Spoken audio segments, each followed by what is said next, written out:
देश भर में ऐसी कई सारी मस्जिदें हैं जो मंदिरों को तोड़कर बनाई गई, लेकिन उन्हें तोड़कर दोबारा मंदिर बनाने की इजाजत देश का हमारा कानून नहीं देता। 1991 में पूजा स्थल कानून बना। 15 अगस्त 1947 तक अस्तित्व में आए हुए किसी भी धर्म के पूजा स्थल को एक आस्था से दूसरे धर्म पे बदलने पर रोक लगा दी गई, जिसे अब खत्म करने की मांग भी काफी तेज हो गई है। जमीयत उलमाए हिंद की इस कॉन्फ्रेंस में सिविल कॉमन कोड भी एक बहुत महत्वपूर्ण मुद्दा था। इस विवाद को लेकर उलमाओं ने सीधे साफ शब्दों में इसे इस्लामिक मान्यताओं के विरुद्ध बताया।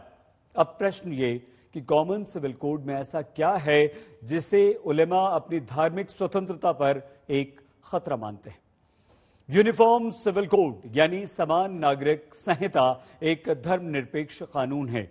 इसके तहत देश के सभी नागरिकों को, चाहे वो किसी भी धर्म या वर्ग से संबंधित हों, उन पर समान रूप से एक कानून लागू होगा। ये इस तरह से देश के हर एक नागरिक को समानता का अधिकार देगा। इस कानून के लागू होने के बाद सभी धर्म के लोगों के लिए शादी, तलाक, बच्चा गोद लेने, प्रॉपर्टी में अधिकार मांगने जैसे कई नियम बिल्कुल एक जैसे होंगे, जो समान रूप पर सभी देशवासियों पर लागू होंगे। मतलब कॉमन सिविल कोड में जो नियम बनाए जाएंगे उसे देश के हर नागरिक को मानना होगा और उसके अनुसार ही व्यवहार भी करना होगा। किसी विशेष नियम के धार्मिक मान्यताओं के विरुद्ध होने के बाद भी उसका पालन उसे करना होगा। और बस यही बात मुस्लिम धर्मगुरुओं को काफी परेशान कर रही है।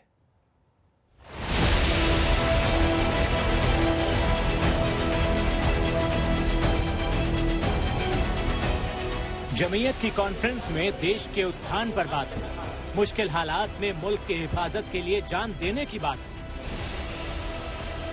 हमें मालूम है कि हम अगर मुल्क की बात करते हैं तो भी बहुत सारे लोगों के पेट में दर्द होता है। अगर वो बात करेंगे राष्ट्र निर्माण की, राष्ट्र की एकता की और अखंडता की, तो वो तो है राष्ट्र धर्म। और अगर हम बात करेंगे राष्ट्र की एकता की, अखंडता की, तो वो है हमारा तंज,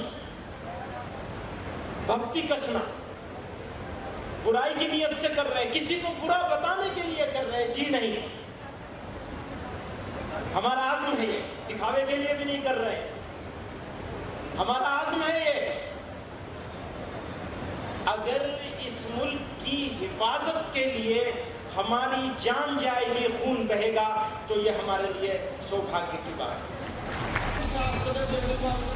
लेकिन जब बात धर्म और देश के हित में समान नियम बनाने पर आई तो पेंच फंस गए। कॉमन सिविल कोड इस मामले का वही सबसे बड़ा पेंच था जिसको लेकर जमीयत के इस कॉन्फ्रेंस में एक सिरे से विरोध के सुर उठे। यूनिफॉर्म सिविल कोड, यकसा सिविल कोड की बातें बहुत चल रही हैं। इसके ऊपर तजवीज आई है अभी, तो तजवीज काफी मेहनत से, काफी बहस व तमीज के बाद बनाई गई है। तो इस तजवीज से मुताल्लिक, यूनिफॉर्म सिविल कोड की तजवीज से मुताल्लिक ये कहना चाहता हूं, कानून कोई बन जाए, अगर मुसलमान शरीयत पर चलने का अज़्म कर ले तो कोई कानून उसका रास्ता नहीं रोक सकता। कॉमन सिविल कोड एक ऐसा मुद्दा है जिस पर मुस्लिम धर्मगुरुओं की सुई अटक जाती है। वो किसी भी हाल में इस कानून को देश में लागू नहीं होने देना चाहते और जमीयत के इस कॉन्फ्रेंस में भी यही प्रस्ताव पास हुआ कि चाहे कुछ हो जाए, ये नियम इस्लाम के खिलाफ ही माना जाएगा।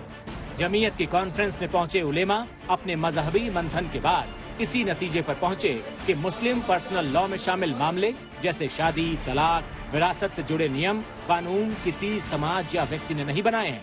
ये नमाज रोजा की तरह मजहबी आदेशों का हिस्सा है। इनका जिक्र कुरान और हदीसों में है। इसीलिए इसमें कोई बदलाव करना इस्लामिक मान्यताओं में हस्तक्षेप करने जैसा होगा। कई राज्यों में पर्सनल लॉ को खत्म करने की मंशा से कॉमन सिविल कोड लागू करने की बात हो रही है। सरकार मुस्लिम पर्सनल लॉ की सुरक्षा के बाबत निर्देश जारी करे। ये यूनिफॉर्म सिविल कोड इस तरह से अगर लाना है तो ये कोशिश करिए कि सबके साथ इंसाफ हो, सबके साथ बराबरी हो। अगर ये बात आप हासिल कर सकते हैं तो आपको सबसे पहले ये करना होगा, ये इंश्योर करना होगा कि किसी भी कम्युनिटी को टारगेट न किया जाए, और किसी भी रिलीजियस फ्रीडम के ऊपर अंकुश न लगाया जाए।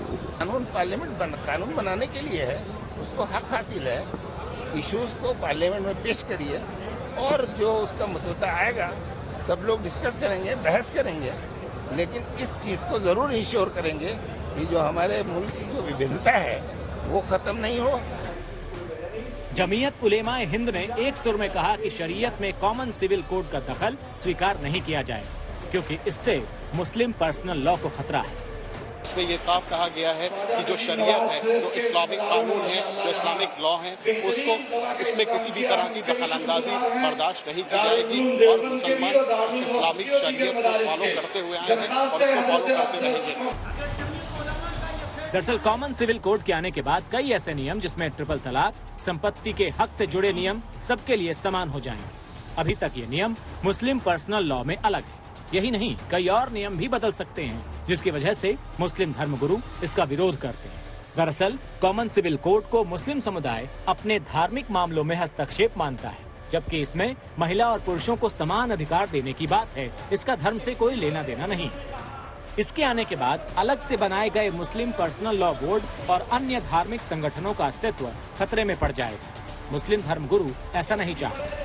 इस्लामिक मान्यताओं के मुताबिक इस्लाम के नियम कुरान और हदीस से आते हैं। ऐसे में कॉमन सिविल कोड के नियम उनके बने बनाए नियमों को बदल दें।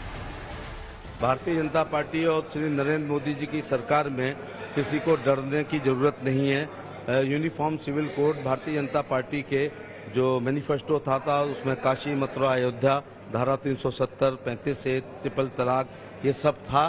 धीरे धीरे उन पर हम लोग लगभग काम कर चुके हैं। और जहाँ तक कॉमन सिविल कोड का है, आईपीसी जब हमारे पास है, सीआरपीसी है, सीपीसी है, लैंडलॉर्ड है, इंडियन एविडेंस एक्ट है, कॉन्स्टिट्यूशन 1 के लिए हम भारत के लोग, भारत को संपूर्ण प्रभुत्व संपन्न धर्मनिरपेक्ष, ये हमारी प्रियम्बल है। हम भारत के लोग, ना कि हम हिंदू लोग, हम मुस्लिम लोग, हम क्रिश्चियन लोग, हम बुद्ध लोग। कॉमन सिविल कोड के लागू हो जाने के बाद देश में हर नागरिक के लिए कुछ बेसिक नियम, जिसमें शादी, तलाक, संपत्ति का बंटवारा शामिल होगा, वो एक जैसे हो जाएंगे। इस तरह के कई और नियम पर्सनल लॉ में अलग तरीके से बताए गए। ये एक बड़ी वजह है कि कॉमन सिविल कोड को लेकर मुस्लिम धर्मगुरुओं का विरोध ज्यादा है। देवबंद से तंसीम हैदर, आज तक।